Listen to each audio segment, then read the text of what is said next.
오늘 우리에게 주시는 말씀은 디도서 3장 3절에서 8절의 말씀입니다. 하나님의 말씀을 경청하여 주십시오.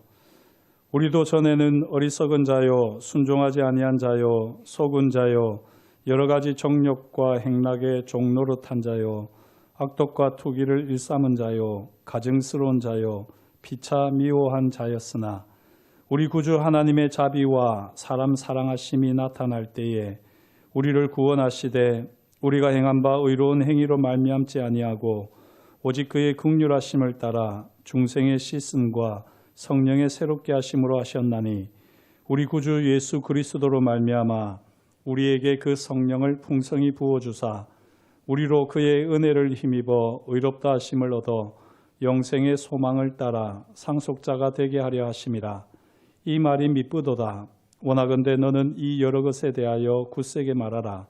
이는 하나님을 믿는 자들로 하여금 조심하여 선한 일을 힘쓰게 하려 함이라. 이것은 아름다우며 사람들에게 유익하니라. 아멘. 이 말씀으로 함께 은혜를 나누겠습니다. 먼저 기도합니다. 하나님 아버지, 세상에 속한 모든 것들을 십자가 앞에 내어놓고 오직 주님의 말씀 앞에 씁니다. 주님의 말씀이 우리 귀에 들려지게 하시고 우리 마음에 새겨지는 복된 시간 되게 하여 주옵소서. 말씀을 전하는 자나 듣는 자가 성령 안에서 하나 되게 하시고 부족한 사람의 죄와 허물은 십자가 보혈로 덮어 주옵시고 오직 하나님의 말씀만이 선포되어지는 복된 시간 되게 하여 주옵소서. 모든 것을 감사드려오며 예수님의 이름으로 기도드립니다. 아멘. 분열의 역사에서 단연코 빼놓을 수 없는 분열이 있습니다. 그건 바로 교회의 분열인데요. 1054년 기독교는 그리스 정교회와 로마 가톨릭 교회로 분열되었습니다. 그리스 정교회와 로마 가톨릭 교회로 나뉘어지게 된 이유가 무엇이냐면 바로 성령에 대한 서로 다른 이해 때문입니다.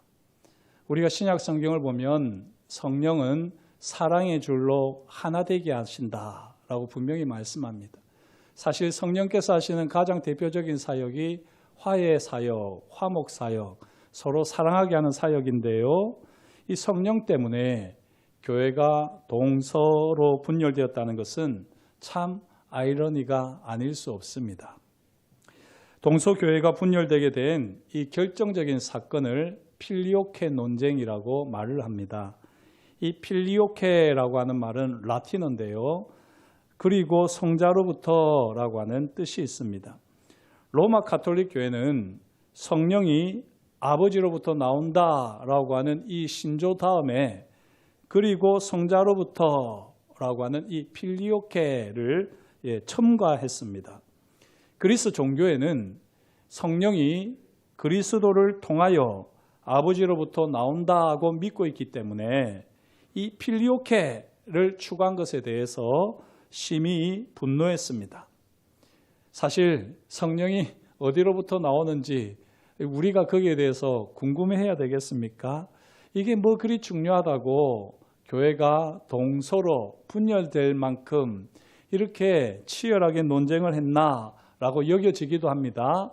하지만 이 필리오케 논쟁은 단순한 문제가 아닙니다. 사실은 이 라틴어를 쓰고 있는 이 로마 가톨릭 교회 그리고 그리스, 헬라어를 쓰고 있는 종교회 사이에서는요, 문화적인 차이로 인해서 항상 갈등이 내재되어 있었습니다.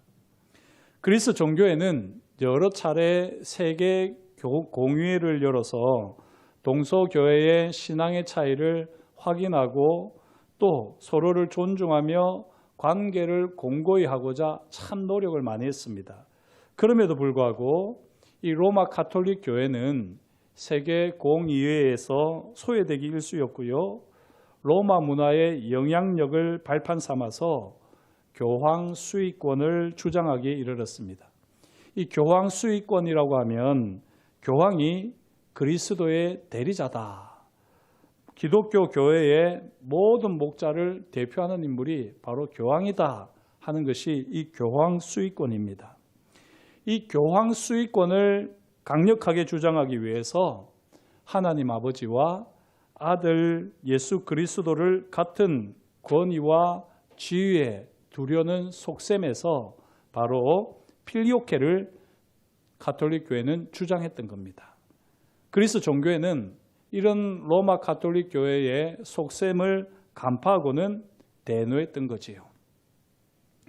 이처럼 이 인간적인 계산들을 다 내려놓고 순수하게 하나님의 말씀으로만 판단하자면요, 그리스 정교회의 손을 들어줄 수밖에 없습니다. 물론 이런 판단은 저의 판단이 아니라 유명한 신학자인 한스 퀼잉의 판단입니다. 한스 퀼잉의 그리스도 교회라고 하는 책을 보면 잘 나와 있는데요.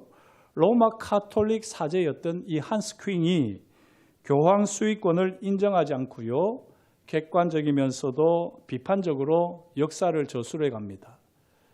이 역사 저술에 불만을 품었던 로마 가톨릭 교회는 이 한스 퀼잉의 사제직을 박탈해 버렸던 거지요. 참 이 한스 퀼잉은 용감한 지식인이요 신앙인이라고 우리가 할 만합니다. 오늘 말씀을 보면 우리도 나름대로 판단을 할 수 있습니다. 6절 말씀, 우리 구주 예수 그리스도로 말미암아 우리에게 그 성령을 풍성히 부어주사라고 되어 있습니다. 여기 보시면 성령을 풍성히 부어주시는 분은 하나님이십니다. 하나님께서 누구를 말미암아? 구주 예수 그리스도로 말미암아 우리에게 성령을 풍성히 부어주십니다. 이 말씀을 보면요, 로마 가톨릭보다 그리스 종교회의 주장이 옳아 보이지요. 그런데 오늘 말씀 본문을 보게 되면 주목할 부분이 있습니다. 바로 이 4절과 6절에 나오는데요. 4절과 6절을 보면 구주라고 하는 표현이 등장합니다. 4절에서는 우리 구주 하나님이라고 되어 있고요. 6절에서는 우리 구주 예수 그리스도라고 표현이 되어 있습니다. 하나님 아버지와 예수 그리스도가 모두 구주이십니다. 헬라어로는 소테로스라고 되어 있는데요. 이처럼 하나님 아버지와 예수 그리스도가 다 구주십니다. 하지만 성령을 구주라고는 표현하지 않습니다. 저도 이 온라인으로 대한성서공회에 들어가서 구주를 검색을 해봤는데요. 다 한 절 한 절 확인해 봤지만 하나님 아버지 또 예수 그리스도를 구주라고 하지만 성령을 구주라고는 표현하지 않습니다. 이것을 가만히 보게 되면 필리오케를 말도 안 되는 억지 주장으로 치부하기는 어렵다는 것이죠. 성부 하나님, 예수 그리스도가 다 구주시고 성령님은 구주가 아니시기 때문에 이 필리오케라고 주장도 할 만합니다. 이 성령께서 아버지와 아들로부터 나오시는지 저는 잘 모르겠습니다. 저는 잘 모르겠습니다. 하지만 분명한 사실은 예수 그리스도를 통하지 않고서는 성령을 풍성하게 경험하지 못한다는 사실입니다. 이를 6절 말씀이 우리에게 구체적으로 보여주지요. 예수 그리스도가 아니면 성령이 우리에게 임하지 않으십니다. 하나님께서 성령을 우리에게 풍성히 부어주시기 위해서는 반드시 예수 그리스도가 필요합니다. 어떤 예수 그리스도실까요? 바로 구주이신 예수 그리스도이십니다. 예수님께서 어떻게 구주가 되셨습니까?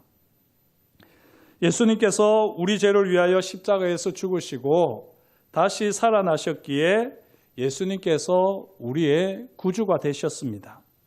예수 그리스도의 십자가와 부활을 믿지 않으면 성령께서 우리에게 임하지 않으십니다. 성령의 가장 중요한 사역은 바로 예수님이 구주이심을 증거하는 사역입니다.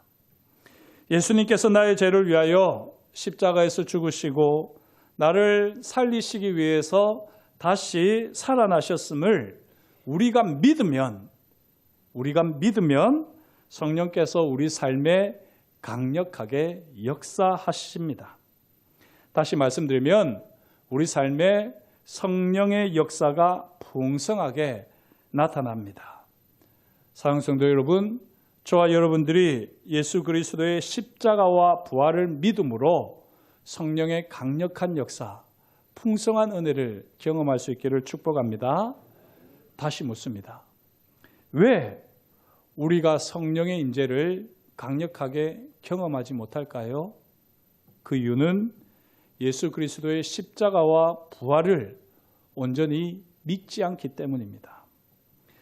우리가 십자가와 부활을 더욱더 잘 알기 위해, 더 경험하기 위해 몸부림치는 만큼 성령께서 우리 삶에서 강력하게, 풍성하게 역사하실 줄 믿습니다.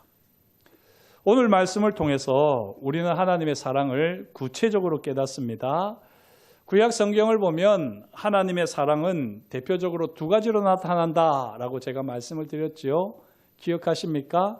하나님의 사랑은 바로 헤세드와 라함으로 나타난다라고 말씀을 드렸습니다. 히브리어 헤세드는 자비로 보통 번역이 되지요. 저는 신실하신 하나님의 언약적 사랑이다라고 이렇게 주석을 달아놓습니다. 물론 이건 제가 공부를 하면서 정리한 표현이기도 한데요. 헤세드는 바로 신실하신 하나님의 언약적 사랑입니다.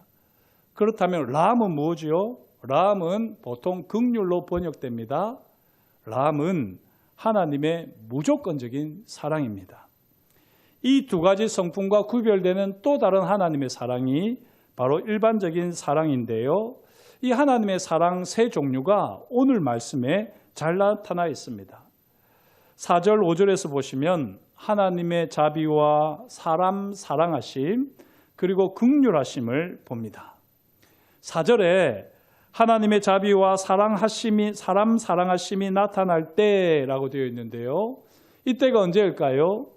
언제가 하나님의 자비와 사람 사랑하심이 나타나셨을까요? 바로 십자가입니다. 십자가는 하나님의 헤세드의 최고 절정, 클라이막스입니다. 언약을 신실하게 지키시는 하나님의 사랑이 십자가에서 나타났습니다. 동시에 인류를 향한 이 보편적 사랑도 십자가에서 나타났지요. 하지만 하나님의 사랑 중에 최고의 사랑이라고 할 수 있는 바로 이 긍휼, 라함이요, 또한 십자가에서 나타날 뿐만 아니라 십자가에서 흘러넘칩니다. 무조건적인 사랑은 말 그대로 아무 조건이 없습니다. 그냥 십자가를 붙들기만 하면 하나님께서는 무조건 우리를 용서하시고 사랑해 주십니다. 이게 하나님의 어떤 사랑이죠? 라함입니다. 라함. 무조건적인 사랑. 우리가 십자가를 붙들기만 하면 우리가 어떤 죄악 가운데 있었다 할지라도, 어떤 죄와 허물 가운데 있다 할지라도 반드시 우리 하나님께서는 그 무조건적인 사랑으로 우리를 용서하시고 사랑해 주십니다. 여기에다가 십자가를 사랑한다면 하나님께서는 더할 나위 없이 기뻐하시죠. 지금 제가 이렇게 표현을 드렸는데요. 두 가지는 다릅니다. 십자가를 붙드는 것은 십자가를 잘 모르면서도 붙들 수 있어요.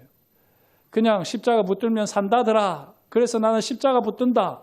이래도 그 사람은 하나님의 라함에 의해서 용서받고 구원을 받습니다. 그러나 십자가를 사랑하는 것은 십자가를 아는 사람입니다. 그리고 거기에는 자신의 의지와 결단과 희생과 포기가 녹아 있습니다. 이게 바로 사실은 하나님의 사랑 중에 헤세드입니다. 라함은 정말 모든 하나님의 사랑 중에서 최고의 사랑, 무조건적인 사랑이지만 동시에 십자가에는 헤세드의 사랑이 녹아 있는 것이죠. 가만히 생각해 보십시오.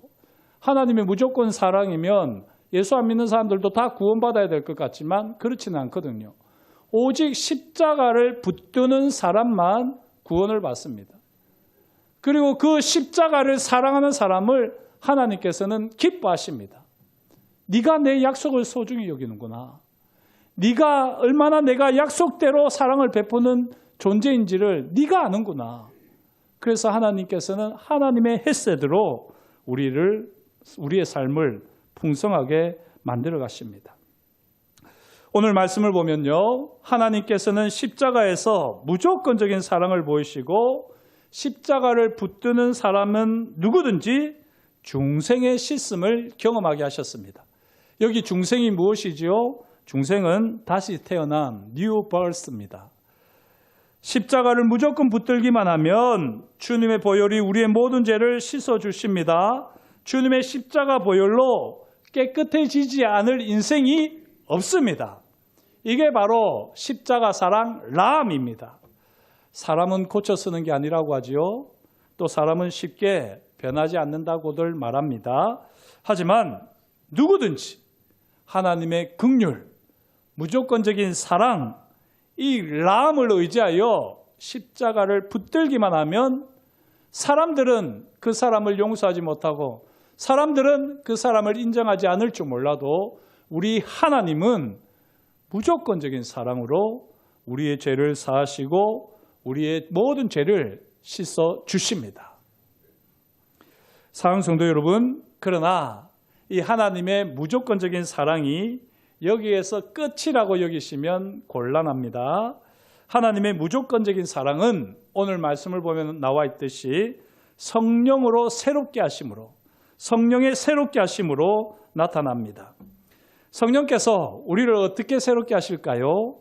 성령께서 독자적으로 자신을 드러내시면서 일하시지 않습니다. 성령께서는 철저하게 주님이 하신 일을 드러내시며 기억나게 하십니다. 이게 요한복음 14장, 16장에 아주 잘 나와 있습니다. 성령께서는 우리가 십자가 은혜로 다시 태어났음을 믿게 하시고 그 십자가 은혜로 날마다 우리의 죄와 허물을 씻어 우리 자신을 새롭게 하십니다. 처음 예수님을 믿을 때 십자가를 통하여 하나님의 무조건적인 사랑을 우리가 경험했듯이 매일매일 우리는 십자가를 통하여 하나님의 무조건적인 사랑을 경험합니다. 이 십자가는 우리가 평생 붙들어야 할 하나님의 긍휼, 라함입니다. 십자가에 나타나는 하나님의 긍휼은 천국에서도 계속해서 노래하게 될 것입니다. 날마다 십자가 은혜를 더욱더 경험하시길 다시 한번 축복합니다. 바울은 디도에게 세 종류의 하나님의 사랑을 언급했습니다. 그 중에서도 오늘 말씀을 보게 되면 특별히 하나님의 긍휼, 라함을 깊이 새기도록 했습니다. 우리는 하나님의 긍휼하심을 따라, 라함을 따라 중생의 씻음과 성령의 새롭게 하심으로 구원받았습니다. 그런데요, 바울은 같은 내용을 다른 각도에서 다시 한번 조명합니다. 그게 바로 오늘 7절 말씀입니다. 7절 말씀을 함께 읽습니다. 우리로 그의 은혜를 힘입어 의롭다 하심을 얻어 영생의 소망을 따라 상속자가 되게 하려 하심이라. 아멘. 5절과 7절을 가만히 비교해 보면요, 이 짝을 이루고 있습니다. 친절하게 표로 잘 만들어 주셨는데 하나님의 긍휼은 중생의 씻음과 성령의 새롭게 하심이었지요. 그런데 하나님의 은혜는 의롭다 하심과 상속자가 되게 하신다는 겁니다. 이렇게 하나님의 긍휼과 하나님의 은혜가 짝을 이루는데요, 하나님의 긍휼은 하나님의 성품입니다. 그래서 이 하나님의 긍휼은요, 우리가 온전히 다 경험하기는 어려워요. 하나님의 성품으로서의 긍휼을 경험합니다만 하나님의 성품으로서의 긍휼이 있고 그 하나님의 긍휼이 우리에게 경험되어질 때 그걸 우리는 뭐라고 할까요? 하나님의 은혜라고 하는 겁니다. 은혜라고. 하나님의 긍휼과 하나님의 은혜는 동전의 양면과 같습니다. 하나님의 긍휼과 은혜, 핵심은 모두 무조건적인 사랑인 거죠. 은혜가 무엇입니까? 값없이 우리에게 주어진 선물이잖아요. 긍휼이 무엇입니까? 하나님의 무조건적인 사랑입니다. 이렇게 무조건적인 사랑이신 하나님의 긍휼이 우리에게 부어지고 경험되어질 때 우리는 그걸 은혜라 표현을 하는 겁니다. 그런데 이 하나님의 은혜와 긍휼이 짝을 이룬다고 하는 것을 보고 알고 나면요, 이 중생의 씻음이 무엇인지 우리는 확실히 알게 되죠. 중생의 씻음은 바로 의롭다 하심을 얻는 것입니다.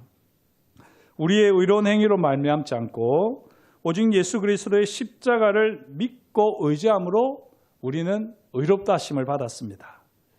우리가 예수님을 믿고 새로 태어났다면, 중생했다면 우리는 무조건 의롭다 하심을 얻었습니다. 이걸 꼭 믿으시길 축복합니다. 저는 여전히 죄악 가운데 있는데요, 제 죄와 허물을 보면 저는 의롭지 못합니다. 그렇지 않습니다. 우리가 중생했다면 우리는 이미 의롭다 하심을 얻었습니다. 우리가 하나님을 아버지라 부르지 않습니까? 우리가 하나님을 아버지라 부를 때에 하나님께서 어떻게 하시던가요? 꼴도 보기 싫다, 썩 꺼져! 이렇게 하신 적이 있습니까? 그런 분은 제게 오십시오. 그분은 하나님이 아니실 겁니다. 하나님은 우리가 아버지라고 부르면요, 하나님도 마음이 아프셔서 고개를 돌리실 줄은 몰라도 그렇다고 꼴 보기 싫다고 썩 꺼지라고 우리에게 말씀하시지 않습니다. 하나님 아버지는 우리를 자녀 삼아 주셨습니다. 그래서 우리가 하나님을 아버지라고 부르지 않습니까? 한 번 자녀는요, 영원한 자녀가 아니겠습니까? 족보에서 판다 이런 말을 하지요. 그래도 족보에서 판다고 아버지와 자녀의 관계가 끊어집니까? 안 끊어집니다. 아무리 뭐라고 해도 생물학적으로 아버지요 어머니입니다.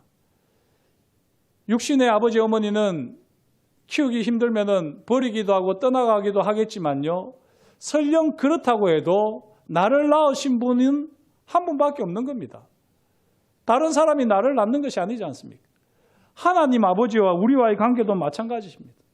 우리가 하나님을 아버지라 부르고 우리가 하나님의 자녀가 되었다, 이게 바로 의롭다 하심의 극치입니다. 우리의 의로운 행위로 우리가 의롭다 하심을 받은 게 아니라 하나님이 우리를 자녀로 받아주시는 것, 이것이 바로 의롭다 하심입니다. 이 의롭다 하시는 은혜, 긍휼을 더 풍성히 경험할 수 있기를 축복합니다. 또한 하나님의 긍휼 은혜는요, 우리가 성령의 새롭게 하심이 곧 상속자가 되게 하려 하심임을 우리가 깨닫게 되는 것인데요, 성령으로 새롭게 하심을 받으면 중생의 씻음을 날마다 경험하고 더욱더 거룩해져 가는 겁니다. 성령께서 왜 우리를 날마다 새롭게 거룩하게 하실까요? 그 이유가 바로 상속자가 되게 하려 하시는 거죠. 이미 우리는 상속자예요. 의롭다 하심을 받았고 자녀이기 때문에 상속자인데, 우리로 하여금 하나님 나라를 유업으로 받을 상속자이기 때문에 우리를 계속해서 새롭게 거룩하게 하십니다. 여기서 꼭 기억하셔야 할 일이 있습니다. 상속자가 다 똑같이 상속을 받는 것은 아닙니다. 물론 자녀들마다 이 상속 지분이 있겠지만요, 성경을 보게 되면 장자는 2배로 받았습니다. 물론 우리나라 상속법은 다릅니다. 이렇게 상속은 사실 구별이 있습니다. 자격과 능력을 따라 상속이 이루어지는 것이죠. 다시 말씀드리면 다 우리가 십자가를 붙들기만 하면 하나님의 라함으로 구원을 받겠지만요, 그러나 십자가에서 나타나는 헤세드에 우리가 얼마나 신실한 사랑, 헤세드로 반응하느냐에 따라 우리가 상속받을 내용은 천차만별입니다. 기왕이면 우리가 하나님 앞에 더 온전한 상속자가 되도록 성령님께서는 날마다 우리를 새롭게 하시고 거룩하게 하시는 겁니다. 이 세상에 속하여 살지만 이 세상에 속한 자가 아니라 하늘에 속한 자임을 성령께서 날마다 깨우쳐 새롭게 해주십니다. 그러면서 계속해서 이 세상에 속한 모든 것을 버리고 씻어내고 깨끗하게 하십니다. 사랑하는 성도 여러분, 오늘은 성령 강림절입니다. 이 시간 성령님을 우리 마음에 온전히 모실 수 있기를 축복합니다. 예수님을 우리 마음 중심에 모시는 것이나 성령님을 모시는 것이나 똑같습니다. 예수 그리스도로 말미암아 우리가 성령을 풍성하게 경험하기 때문에 성령님을 모시는 것이나 우리 주님을 모시는 것은 똑같습니다.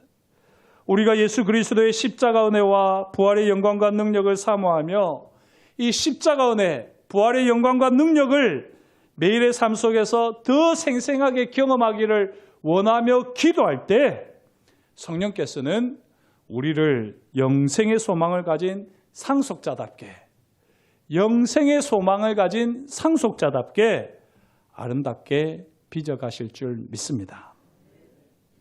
우리 교회에서 제일 어린 성도가 누구지요? 예, 정세아입니다. 정세아. 아직 돌도 지나지 않았습니다. 정세아. 제일 어려서 그럴까요? 교회에서 제가 보면 제일 사랑을 많이 받는 것 같습니다. 얼마나 많은 분들이 세아를 안는지, 참 이 세아가 여러 사람들에게 이렇게 옮겨가는데도요, 한 번쯤 울 법도 한데 잘 안 울어요. 그래서 그런지 우리 성도님들이 참 세아를 사랑합니다. 이 한때는 세아가 저를 보면 그냥 울었어요. 사정없이 울었습니다. 사실은 좀 서운하더라고요. 야, 내가 이렇게 두 팔 벌려서 세아야 하는데 어떻게 저렇게 울 수가 있나. 되게 좀 서운하기도 하고 좀 자존심도 상하기도 하고 버림받은 같은 그런 마음이 들었습니다. 그런데 세아에게 놀라운 일이 일어났는데요. 제가 세아야 부르기도 전에 저를 보면 웃습니다. 세아야 부르면은 다른 사람 품에 있다가도 제게로 다시 이렇게 옵니다. 어떻게 이런 놀라운 일이 발생했느냐? 제가 돈을 준 게 아니라 어떤 일이 발생했냐면요. 정서적으로 건강한 제자 훈련을 8주 동안 했었거든요. 2달 동안 했었습니다. 매주 화요일 오전에 2시간씩 제자 훈련을 할 때 우리 세아 어머니 현희정 집사님이 세아를 데리고 왔어요.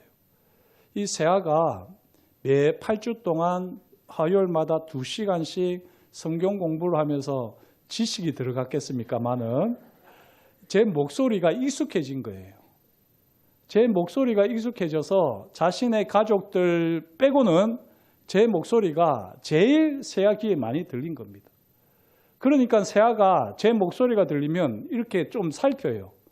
그리고 제가 세아야 부르면 제게 기쁨으로 달려옵니다. 달려오진 않고 기쁨으로 옵니다. 제가 그걸 가만히 이제 오늘 말씀을 묵상하면서 하나님께서 주시는 마음이 그거였습니다. 사실 우리가 다 어떤 면에서 보면 아직까지도 신앙에 있어서 세아와 비슷하지 않겠습니까? 하나님의 음성을 많이 듣는 만큼 우리는 하나님을 더 잘 알고요. 하나님을 더 가까이 하게 되어 있습니다. 여전히 세상 소리가 크게 들리고 마치 세상이 전부인 양 살아가지만 성령을 모시고 성령님과 함께 동행하기 시작하면 자연스럽게 하나님의 품을 더 많이 찾게 되고 하나님 아버지께서 부르시면 언제든지 하나님께로 달려가는 성도로 성숙해 갈 줄 믿습니다.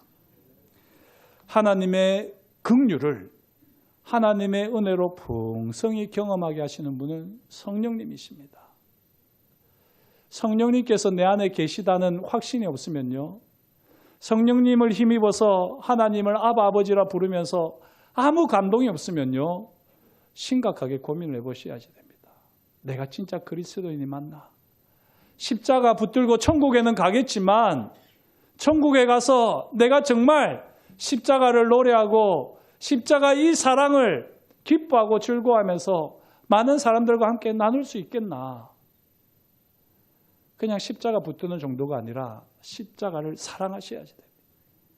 그러려면 성령께서 우리 가운데, 우리 마음에, 우리 삶의 중심에 임하여 주셔야 합니다. 오늘 이 시간 성령 강림주일 조금 더 정직하게 주님 앞에 우리 자신을 내어놓고 성령님을 다시 모시면 좋겠습니다. 성령님께서 우리가 오라고 하신다고 오시고 가라 간다고 가시는 분은 아니시지요. 그러나 성령님께서는 항상 우리와 함께 하기를 원하십니다. 왜냐하면 주님이 떠나시면서 우리에게 보내신 분이 성령님이시기 때문에 성령님께서는 계속해서 우리와 함께 하시면서 우리 마음 중심에 임하고 싶어 하십니다. 마음을 열고 성령님을 마음 중심에 모시는 가운데 성령님과 동행하는 가운데 풍성한 삶을 영생의 소망을 가진 상속자의 삶을 오롯이 살아내는 저와 여러분이 될 수 있기를 주의 이름으로 축복합니다. 기도하겠습니다. 하나님 아버지, 주님께서 오늘도 저희에게 말씀하여 주시니 감사합니다. 하나님의 말씀을 따라 우리가 어떠한 사람이 되어야 할지를 다시 한번 분명하게 알게 하시고 정직하게 마음을 열어 성령님을 모십니다. 성령님, 우리 마음 가운데 오셔서 자정하여 주옵시고 더욱더 예수 그리스도의 십자가 은혜, 부활의 영광과 능력이 선명하게 보여지게 하시고 경험되게 하시고 이 은혜와 능력과 영광을 삶으로 증명하고 선포하는 하나님의 사람 되게 하여 주옵소서. 그렇게 우리와 동행하실 하나님, 주님을 찬양하오며 예수님의 이름으로 기도드립니다. 아멘.